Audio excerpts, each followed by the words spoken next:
الرجيم بسم الله الرحمن الرحيم الحمد لله رب العالمين وصلى الله على سيدنا مولانا أبي القاسم محمد وعلى آله الطيبين الطاهرين المعصومين رب اشرح لي صدري ويسر لي أمري واحلل عقدة من لساني يفقهوا قولي أستغفر الله وأسأله التوبة. الدرس السادس والعشرون 26واں درس کتاب کے مطابق گفتگو ہماری چل رہی تھی غیبت صغریٰ کے حوالے سے، اور غیبت صغریٰ میں 4 امام علیہ السلام کے جو سفراء ہیں ان کے حوالے سے گفتگو ختم ہوئی. ان کے علاوہ بھی کچھ اور وکلا ہیں، ان کے نام بھی امام کی توقیع آئی ہے. ان کو سفیر بھی کہا گیا، بعض نے سفیر بھی کہا، لیکن یہ وکیل ہیں. اصل میں ان میں اور ان میں کیا فرق ہے؟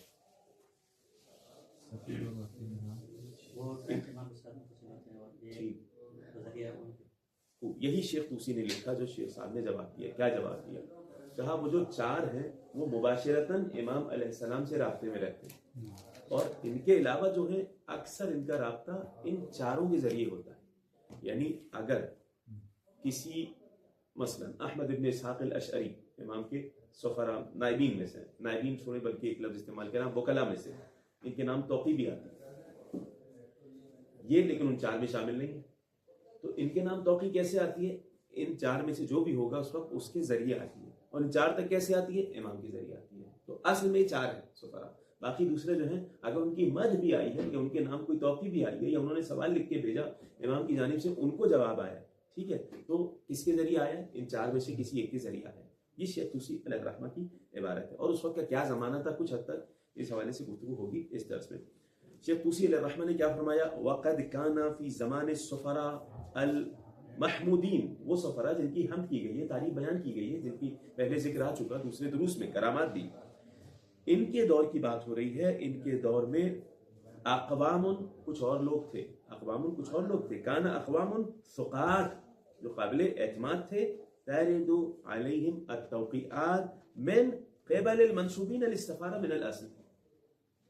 ان لوگوں کے لیے امام کی طرف سے توقیعات لکھا ہوا خط آتا تھا، لیکن کس کے ذریعے آتا؟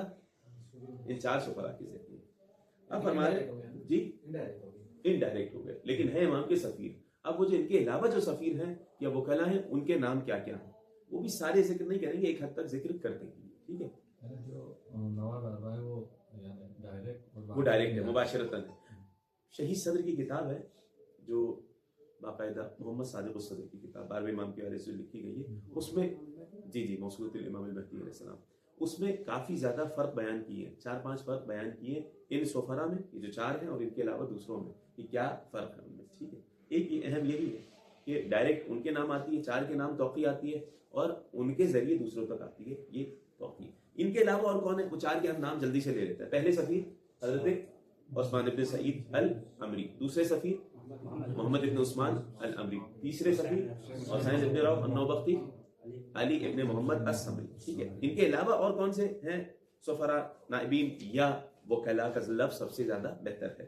کون ہے؟ محمد ابن جعفر الاسدی، نام سن لیجئے گا پہلے، ابو الحسن ان کی کنیت ہے. محمد ابن جعفر الاسدی، احمد ابن اسحاق الاشعری، ابراہیم ابن محمد الحمدانی، احمد ابن حمزہ ابن الیسع، یہ امام کے وکلا ہیں دوسرے، ٹھیک ہے.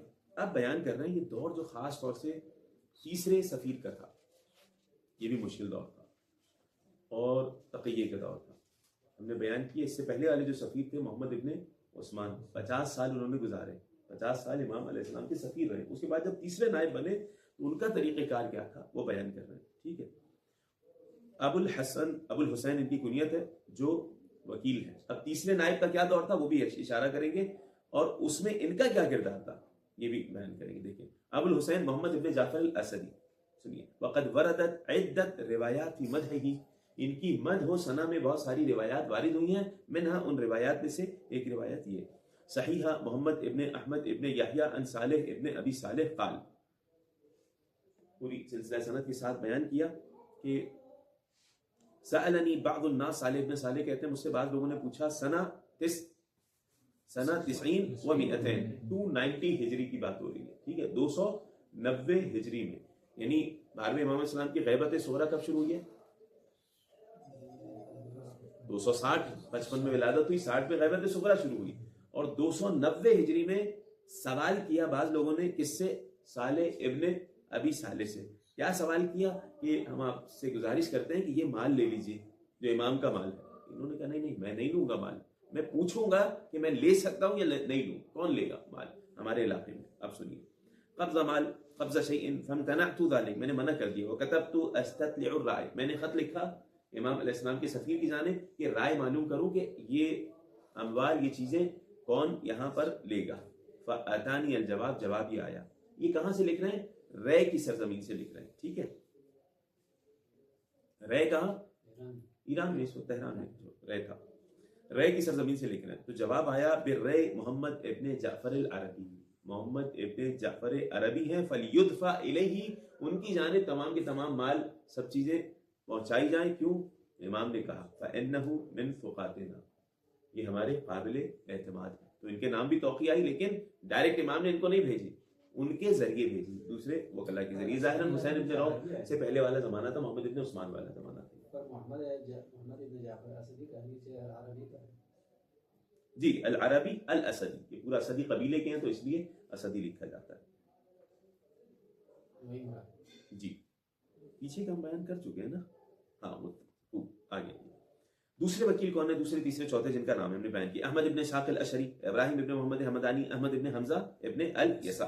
شیخ طوسی علیہ الرحمہ نے کہا ان کی مد میں بھی بہت ساری روایات آئی ہیں, ان میں سے ایک یہ جملہ ذکر کر دیا کہ احمد ابن اسحاق الاشعری, ابراہیم ابن محمد حمدانی, احمد ابن حمزہ الیسع ثقات, یہ سب کے سب قابل اعتماد ہیں اور ثقات ہیں. ٹھیک ہے, وہی پچھلا والا مصدر یہاں پر بھی ذکر کیا, یعنی ان کے حوالے سے بھی توقیات آئی ہیں. اچھا توقیع کیوں آتی تھی بھائی؟ کوئی بھی آ کے دعویٰ کر سکتا تھا کہ میں امام کی جانب سے منسوب ہوں, مجھے لا کے مال دو, کوئی بھی دعویٰ کر سکتا تھا جھوٹا, تو یہ بڑی مشکل ہو جاتی. تو اس لیے ان کے لیے توقیات آیا کرتی تھی باقاعدہ کہ فلاں علاقے میں فلاں شہر میں وہ ہمارا معتمد ہے, فلاں شہر میں وہ ہمارا معتمد ہے. ٹھیک ہے, فلاں شہر میں وہ معتمد ہے. جیسا یہی طریقہ کار چلتا ہوا آیا, اور آج بھی غیبت کبریٰ میں یہی طریقہ کار چلتا ہوا آ رہا ہے فقہا کے.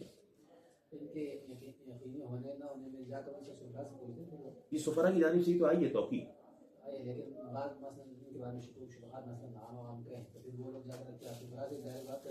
ہاں کچھ ڈائریکٹ ملنے بھی جاتے تھے, بعض ایسی روایات ہیں, جی بعض روایات ہیں ایسی کہ امام تک بلکہ ایک شخص لے کے آیا, یعنی یقین بھی ہو گیا تھا کہ اسی کو دینا ہے, پھر بھی وہ سفر کر کے امام تک مال لے کے آیا. امام نے قبول نہیں کیا, امام نے کہا نہیں, جب انہیں بنا دیا وہاں تو وہاں دیکھ کے آؤ. ٹھیک ہے, اتنی زیادہ سخت ہیں روایات اس حوالے سے. ان کا طریقہ کار کیا تھا؟ دور السفراء و انجازاتهم. ٹھیک ہے, ان کا دور. المبحث الثانی, دوسری بحث یہاں ہے. کتاب الارشاد کے آخر میں ایک حد تک اس طرف اشارہ کیا ہے, کتاب الغیبہ میں بھی انشاءاللہ آئے گا کچھ چیزیں. فرمانے غیبت صغریٰ کے حوالے سے یہ تیاری تھی شیعوں کے لیے کہ امام سے اب کم ملاقات ہو پائے گی, تو اس اعتبار سے سفراء کی تعداد بھی زیادہ تھی. ٹھیک ہے, اور ان کے لیے مدح کی روایات آنا یہ بھی ضروری تھا کہ اعتماد قائم ہو. اس لیے سفراء کا حوالے سے جو طریقہ کار تھا امام کی جانب سے توقیعات آیا کرتی تھی, اور اس میں معجزات بھی ظاہر ہوتے تھے, جیسا کہ پہلے بیان ہو چکا ہے. کہہ رہے نیچرل سی بات ہے. فمن الطبیعی ان تکون لها معالم مظروف ومقتضیاتها الخاصة بها, جی, وان تكون مؤهلات وادوار السفراء منسجمة مع الهدف المذکور. ہدف وہی ہے. ہدف کیا ہے؟ کہ غیبت صغریٰ ہے, اور یہ تمہید ہے غیبت کبریٰ کی. غیبت صغریٰ تمہید ہے غیبت کبریٰ کی. کیا مطلب؟ 9 امام, 10 امام, 11 امام, یہ سب کے سب عمومی اتنا آسانی سے نہیں ملتے تھے ہر ایک سے, تاکہ عادت ہو جائے کہ امام سے کم ملاقات ہو پائے. ٹھیک ہے, یہی غیبت صغریٰ کا بھی ایک ہدف یہی ہے. رغم قلت الروایات الواصلة لنا عن تلك الفترة يمكن ان نسجل النقاط. بعض نقاط ہم بیان کر دیتے ہیں. روایات کی صورت میں کم چیزیں آئی ہیں, تاریخ میں بہت کچھ بیان ہوا ہے. حيث كانت غیبت الامام علیہ السلام انقطاعا عن الارتباط المباشر ڈائریکٹ امام علیہ السلام نہیں ملا کرتے تھے, یہ غیبت تھی. بالمجتمع فكان لابد ان يكون للسفراء مكانة خاصة لدى المؤمنين. تو ضروری تھا کہ سفراء کے لیے خاص عظمت اور مقام ہو مومنین کے نزدیک, ورنہ ان سے ہی اعتماد ختم ہو جائے گا. یہ ضروری تھا, اس لیے ان کے لیے توقیعات آئیں. پہلی چیز یہ بیان کی تاکہ لوگوں کو اطمینان ہو جائے. دوسری چیز قطع دابر الادعیہ والدجالین. ایک تو یہ کہ کیوں توقیات آئیں, کیونکہ دجالین جو جھوٹے لوگ ہیں سفارت کا دعویٰ کرنے والے, سفارت کا, ان کا راستہ بند کیا جائے کہ نہیں تمہارے حوالے سے تو کوئی توقیع نہیں آئی ہے, بلکہ کسی نے جھوٹا دعویٰ کیا تو اس کے اوپر لعنت آ گئی ہے امام کی جانب سے. یہ بھی ہوا ہے، آئے گا آگے شلمغانی، ٹھیک ہے، لعنت بھی آئی ہے. ولذلك كانت من ابرز معالم السفراء وخصائصهم ثقة المجتمع الشيعي بهم وتقواهم، کہ ان کا تقوی، ان کا قابل اعتماد ہونا یہ انتہائی اہم تھا. خاصت السفیر الاول الذي بدأت به تلك المرحلہ، پہلے سفیر کی تو اور زیادہ اہمیت تھی، کیونکہ اب تو شروع ہوا ہے نا، شروع میں کوئی چیز قبول کرنا بڑا مشکل ہوتا ہے، اسی لیے پہلے سفیر کے حوالے سے 10ویں امام نے بھی مدھ میں جملے کہے، 11ویں امام نے بھی، 12ویں امام نے بھی، سب نے کہے. ٹھیک، تو یہ بیان کر رہے ہیں جیسے کہ وہ توثیقات پیچھے گزر چکی ہیں. کہہ رہے ہیں یہی والا معاملہ دوسرے سفیر کے ساتھ بھی ایسے ہی تھا، ان کی مدد بھی روایات آ چکی ہیں پہلے، اسی لیے تاکید سے روایات آئیں تاکہ لوگوں کو اعتماد بڑھے. تیسرے سفیر کا دور مشکل تھا، جو ہم نے پہلے اشارہ کیا. مشکل کیسے تھا؟ تقیہ بھی تھا. بعض اوقات ان کے پاس بڑے بڑے لوگ آتے تھے، وزراء آتے تھے، حکما آتے تھے. اس کی ایک مثال دیں گے یہاں پہ، دیکھیں ان نفس النقطہ المتقدمہ تقتضی ان یکون السفیر علی قدر کبیر من الحکمہ، بہت باحکمت ہو سفیر، صرف علم نہیں، حکمت بھی ہو اس کے پاس، ٹھیک ہے، لوگوں سے ملنے جلنے میں، اور اطمینان ہو لوگوں کو بھی. تو اس اعتبار سے کہتے ہیں کہ صفدی نے لکھا حسین ابن روح کے حوالے سے، کثرت غاشیتہ حتی کانت الامراء یرکبون الیہ والوزراء والمعزولون عن الوزارہ والاعیان. کثرت غاشیت، غاشیہ کسے کہتے ہیں؟ آنے جانے والے لوگ، ملاقات کرنے آتے ہیں جاتے ہیں، مسلسل ان کے پاس لوگ آتے جاتے رہتے تھے. حسین ابن روح النوبختی کا جو دور تھا، لوگ مسلسل آتے جاتے رہتے تھے، بڑے بڑے لوگ. کون کون لوگ؟ وزیر، وزراء، جو حکومت پہ ہوتے تھے وہ آتے تھے، جو معزول ہو جاتے تھے وہ آتے تھے. ایسا ان کا کردار تھا. تو یہ کیا سارے شیعہ تھے؟ کوئی بھی نہیں تھا شیعہ، سارے بنو عباس کے تھے، ٹھیک ہے، ظالم جابر حکمران بھی تھے، لیکن ان کی عزت و احترام ایسی تھی کہ وہ بھی ان سے ملنے آتے. ان کے بغیر کوئی کام نہیں ہو سکتا تھا، ان کا کام نہیں چل پاتا تھا. ٹھیک ہے، اتنا انہوں نے معاملہ درست رکھا ہوا تھا. ان کا جو طریقہ کار تھا، کمال کی حکمت تھی ان کے پاس. وہ تواصف الناس عقلہ، لوگ ان کی عقل کی وصف اور صفات بیان کرتے تھے، تعریف کرتے تھے. ولم يزل ابو القاسم على مثل هذا الحال، یہاں تک کہ حامد ابن عباس، عباسی وزراء میں سے، اس کے ہاتھ میں جب وزارت آئی اس وقت تک معاملہ یہی رہا. ٹھیک ہے، یہاں تک کہ حتی ولی حامد ابن العباس الوزارہ فجرا له معه، بہت سارے معاملات ان کے ساتھ ہوئے. کہتے ہیں کہ طول شرعها، حسین ابن روح اور اس کے درمیان، حاکم کے درمیان بہت سارے معاملات ہوئے جس کی شرح کافی طویل ہو جائے گی. ہم آپ کو یہ بیان کرتے رہے ہیں کہ خلیفہ جو عباسی خلیفہ تھا، قبض علیہ، ان کو قید کر لیا گیا، پکڑ لیا گیا. کس کو؟ حسین ابن روح النوبختی کو. کتنے سال تک؟ 5 سال تک قید میں رہے. جو سمجھانا چاہ رہے ہیں نا جو بات، یہ نہیں ہے، تو قید میں بھی رہے 5 سال تک. اس کے بعد اتفاق ہوا، لما خلع المقتدر الخلیفہ العباسی فلما عید الى الخلافہ شاوروہ فیہ. اب مقتدر نے جب لباس اپنا خلافت کا پہنا، یعنی دوبارہ بنا، پہلے ہٹ گیا تھا وہ، ٹھیک ہے، ایک شخص پہلے تھا، اس سے کچھ معاملات ہوئے، ان کو قید میں ڈال دیا گیا. اب اس کے بعد وہ بندہ ہٹ گیا، معزول ہو گیا 5 سال. پھر اس کے بعد دوبارہ جب آیا، اچھا ان کو آزاد کر دیا جا چکا تھا. 5 سال تک قید کرنے کے بعد ان کو آزاد کیا جا چکا. اب وہی بندہ جس نے قید کیا تھا دوبارہ آیا وہ منصب پر، تو اس سے کہا گیا بھائی اب حسین ابن روح تو آزاد ہے، دوبارہ قید میں ڈالیں. تو اس نے کیا جملہ کہا، یہ ہے جملہ اصل میں. اس نے یہ سمجھا، اس نے کہا کہ نہیں، پہلے میں قید میں ڈال چکا ہوں، یہ مجھ پہ عذاب آیا تھا جو میری خلافت چھین گئی، اب میں کچھ نہیں کروں. اور اسی طرح اپنے سارے معاملات میں پھر ان سے مشورہ کرتا اور عزت احترام. یعنی ان کا کردار ایسا تھا کہ مخالفین بھی ان کے ساتھ آگے مشورہ کر رہے ہیں. یہ فرما رہے ہیں، ٹھیک ہے. فلما عید الى الخلافہ، جب خلافت میں دوبارہ آئے، شاوروہ فیہ، یعنی حسین بن روح نوبختی کے حوالے سے مشاورت کی گئی. قال دعوہ، چھوڑ دو، نہیں انہیں قید نہیں کرو بھائی. فبخطیئتہ جرى علینا مما جرى، انہی کے ساتھ جو ہم نے کیا غلط، اسی وجہ سے ہمارے ساتھ یہ مشکلات پیش آئیں. وبقیت حرمتہ، احترام ان کا باقی رہا، علی ما کانت علیہ، جس طرح پہلے احترام عزت ہوا کرتی تھی. اسی طرح شیخ طوسی علیہ الرحمہ نے کہا کانا ابو القاسم الحسین بن روح من اعقل الناس عند المخالف والموافق. شیخ طوسی کہتے ہیں مخالفین اور موافقین سب کے نزدیک انتہائی صاحب عقل، صاحب بصیرت حسین ابن روح النوبختی کی شخصیت تھی. وہ استعمالی تقیہ کا استعمال کرتے تھے. بعض وقت بھرے مجمع میں آ کے کوئی پوچھ لے ان کے حوالے سے جو دشمنان اہل بیت ہیں، تو انہیں تقیہ سے جواب دینا ہوتا تھا. بڑی مشکل تھی، حکمت سے جواب دینا ہوتا تھا. اپنے شیعوں کے لیے عقائد بیان کرنا ہے اکیلے میں، اور سب کے سامنے بیٹھے ہیں، تو انہیں تقیہ سے کام لینا ہے، انتہائی مشکل دور تھا. لیکن اس وقت کے شیعہ بھی جان جاتے تھے کہ ہاں تقیہ سے کام لیا ہے، یہ تقیہ میں کہا ہے، ٹھیک ہے، یہ حقیقت میں ایسا نہیں ہے نظریہ ائمہ اہل بیت کا مسئلہ۔ روایت ابی عبداللہ ابن غالب ما رأیت ہوا من ہوا اعقل من الشیخ ابو القاسم حسین ابن روح۔ ابی عبداللہ ابن غالب شیعہ نہیں ہے، یہ کہتے ہیں ان سے زیادہ، تیسرے نائب جو تھے، ان سے زیادہ عقل مند شخص کو میں نے نہیں دیکھا۔ ولا عہدی بہی یوما فی دار ابن یسار، میں ابن یسار یا بشار بھی نام لکھا ہے، ابن بشار یا یسار، ان کے گھر پہ میری ملاقات ہوئی تھی۔ وکان لہ محل عند السیدہ، اتنی عظیم ان کی عظمت تھی حسین ابن روح کی کہ ان کا بڑا مقام تھا سیدہ کے نزدیک۔ کون سیدہ؟ متوکل کی ماں کی بات ہو رہی ہے، ٹھیک ہے، متوکل کی ماں کی بات ہو رہی ہے، یعنی متوکل کی ماں، اس کے نزدیک بھی ان کا بڑا احترام تھا، یعنی وہ بھی دعائیں کروانے اور یہ سارے معاملات ان کے پاس آیا کرتی۔ جی جی تعویذ وغیرہ جی ایسا وہ پہلے غالباً کہاں گزر چکا ہے، منتہی الاعمال میں خود امام سے بھی دعائیں کرواتی تھی، تو تعویذ وغیرہ کروانے ہی کہہ رہے ہیں بقول سبحانی صاحب کے ہمارے، ٹھیک۔ تو یعنی ان کا مخالفین کے نزدیک بھی بڑا مقام تھا۔ اگر یہی کھل کے کہہ دیتے، دیکھیں یہی کھل کے مخالفت کرتے، چاہے تبرہ کرے کچھ بھی کرے، تو یہ بڑی مشکلات ہوئی ان کے لیے بھی اور شیعوں کے لیے۔ اور یہ بھی نہیں کہ کمپرومائز ہو جائے عقیدے میں، اپنے شیعوں کو عقیدہ بھی بتانا ہے، انہی توقیات میں صراحت کے ساتھ یعنی مخالفت بھی ہوئی ہے، جن پہ لعنت کرنا تھی ان لوگوں میں اس وقت ان پہ لعنت بھی آئی ہے، تو بڑی حکمت سے چلنا تھا، ٹھیک ہے۔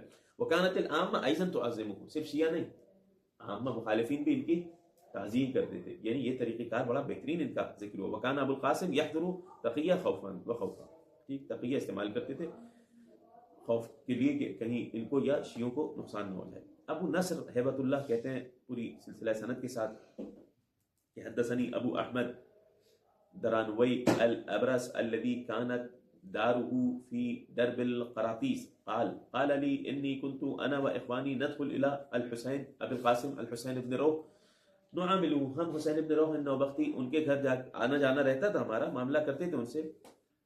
وہ کانو باع یعنی ہاں قریب وہ تھے، کاروبار کرنے والے تھے۔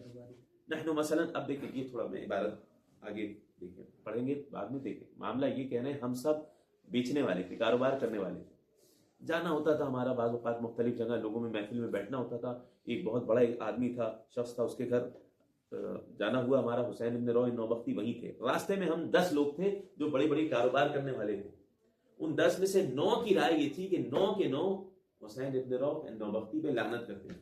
کیوں؟ یہ شیعہ ہے، اور جیسے وہ تہمتیں لگاتے، ایک تھا وہ لعنت نہیں کرتا تھا، توقف کرتا تھا، نہیں لعنت نہیں کرتا، بندہ تو بڑا صاحب تقویٰ ہے ایک، لیکن جب جا کے بیٹھے، باتیں ہوئی، گفتگو ہوئی، اخلاق دیکھا، دلائل دیکھے، تو جب نکل رہے تھے تو ان 10 میں سے 9 ایسے تھے جو لعنت چھوڑ چکے تھے، بلکہ تعریفیں کر رہے تھے حسین ابن روح نوبختی کہ ہم غلط تھے۔ 9 ایسے تھے، سنیے اس روایت کو سمجھنے کی ضرورت ہے، 9 ایسے تھے جو تعریف کر رہے تھے، یہ وہی 9 نہیں تھے جو لعنت کر رہے تھے، یہ ذہن میں جملہ کیا کہہ رہے ہیں، 9 ایسے تھے 10 میں سے جو تعریفیں کر رہے تھے، پہلے لعنت کر رہے تھے، اور اب 9 ایسے جو تعریفیں کر رہے ہیں، تو یہ وہی 9 نہیں ہے، کیونکہ پہلے 10 میں سے ایک شک میں تھا کہ لعنت کروں یا نہیں کروں، 9 تو لعنت کر رہے تھے، ٹھیک ہے۔ اب جب نکلے ہیں تو اب ان میں سے کون ہے نہیں پتا، ان میں سے 9 ایسے جو تعریف کر رہے ہیں، ایک توقف کر رہا ہے۔ اب ایسا نہیں سوچیے گا کہ وہی توقف کر رہا ہے جو پہلے تھا، ٹھیک ہے، صحیح نہیں وہی نہیں، وہ تو اور زیادہ تعریف کر رہا ہوگا، پہلے ہی توقف کرتا تھا، ٹھیک ہے۔ تو اس سے یہ جملہ سمجھ میں نہیں آ رہا ہے، اسی لیے میں نے پہلے بتایا، اب عبارت پڑھے، دیکھیں عبارت سے سمجھ آ رہا ہے کہ نہیں۔ دیکھیں کانوا باع نحن مثلا 10 10 لوگ تھے، 9 تلعنه واحد يشك، ایک شک کرتا تھا، 9 لعنت کرتے تھے۔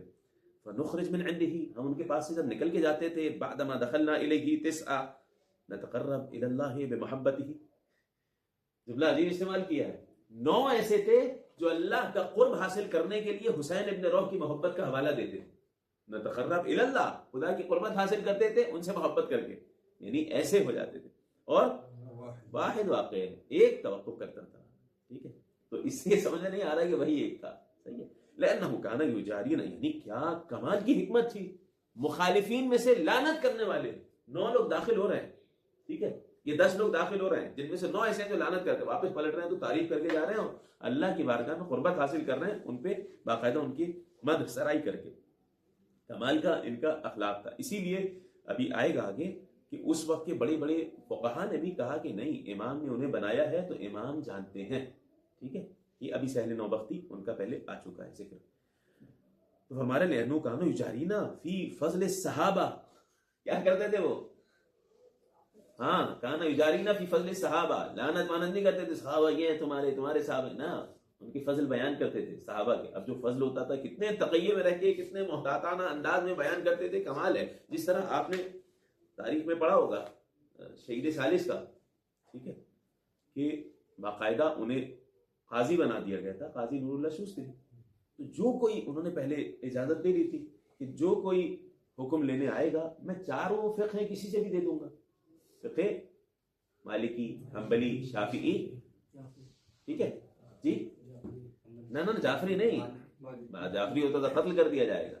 ٹھیک ہے، امام مالک، مالکی، حنفی، شافعی، حنبلی، یہ چار ہیں، جعفری تو تھا ہی نہیں.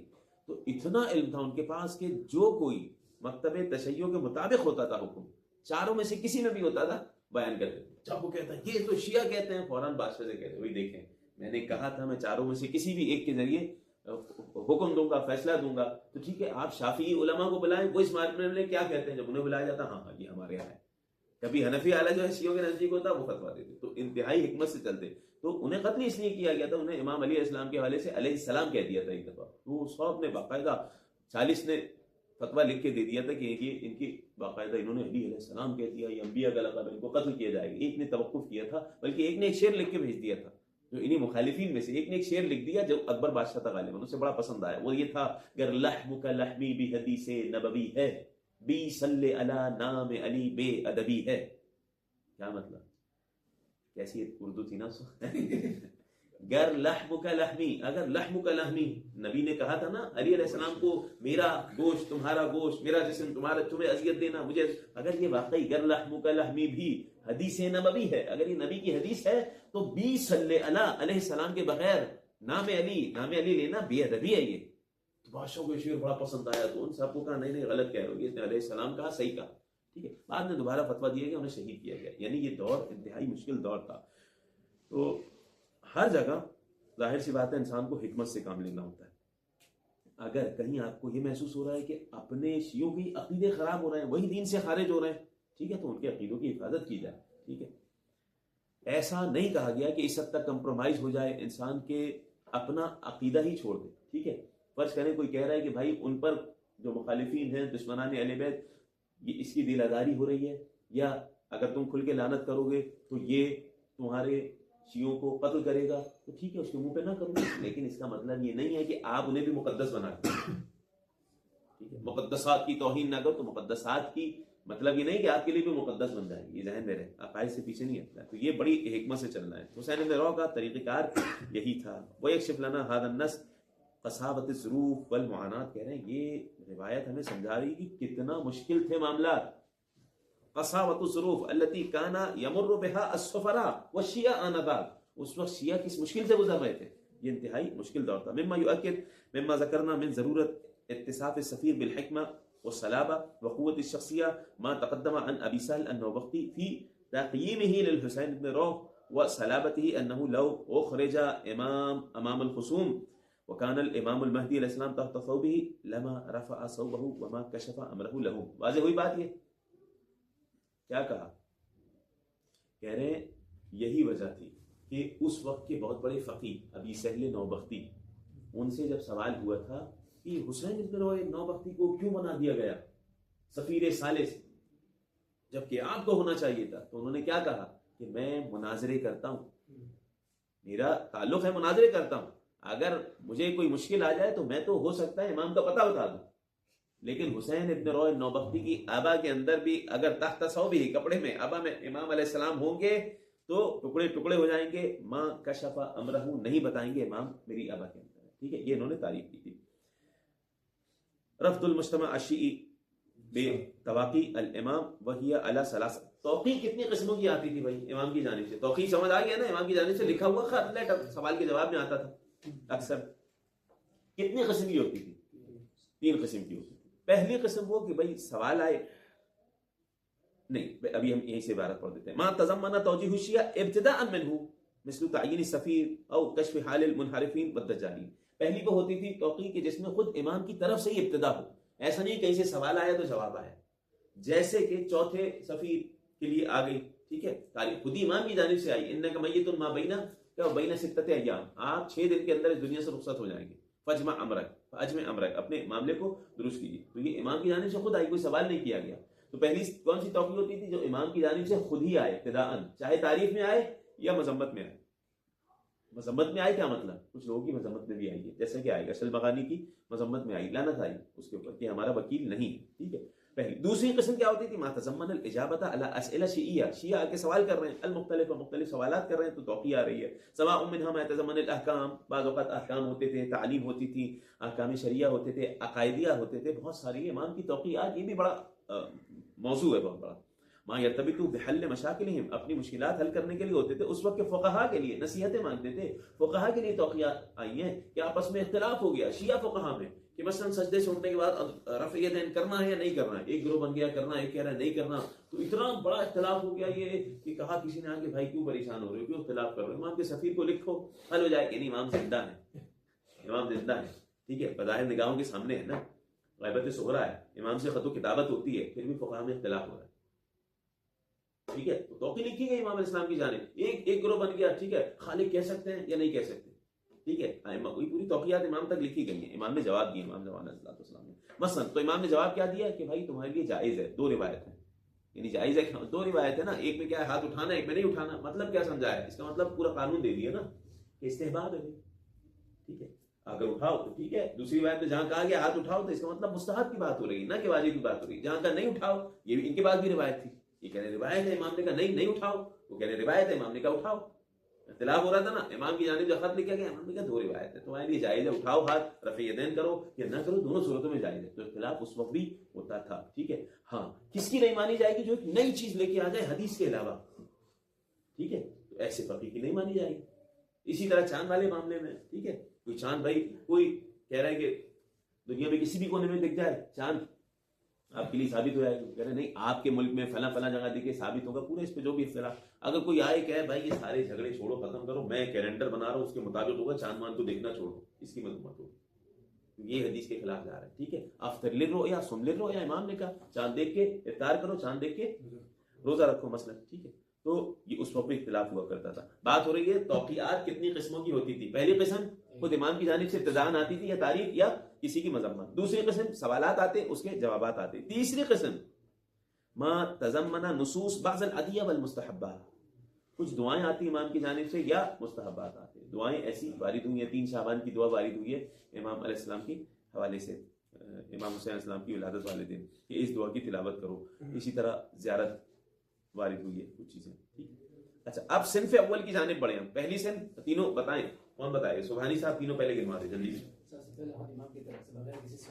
بغیر کسی سوال کے توقیع آتی. دوسری سوال کے جواب آتا, دعائیں اور کوئی مستحب اعمال بیان ہوتے. اب پہلی قسم, اس میں کیا ہے؟ کہہ رہے ہیں فقط تعرضنا سابقا, پہلے گفتگو ہو چکی ہے ہماری, یہ تعریف کس کس کی آئی ایک حد تک ہم بیان کر چکے ہیں. تو نہیں, آپ نے تو کہا تھا کہ مذمت بھی آتی تھی, چلے مذمت کی بھی ایک مثال دے دیں. وہ کون ہے بھائی؟ ومن ذلك التوقيع الذي ظهر من الامام باللعن محمد ابن علی ابن ابل عزاقر. محمد ابن علی ابن ابل عزاقر یہ نام تھا, ان کے اوپر لعنت آئی ہے امام زمان علیہ السلام کی طرف سے. کون تھا بھائی؟ شلمغانی, یہ شلمغانی تھا. وسوف نتعرض لذلك انشاءاللہ, ہم قریب ان کے حوالے سے, اس کے حوالے سے بیان کریں گے. سبحان ربک رب العزت عما یصفون وسلام علی المرسلین والحمد للہ رب العالمین.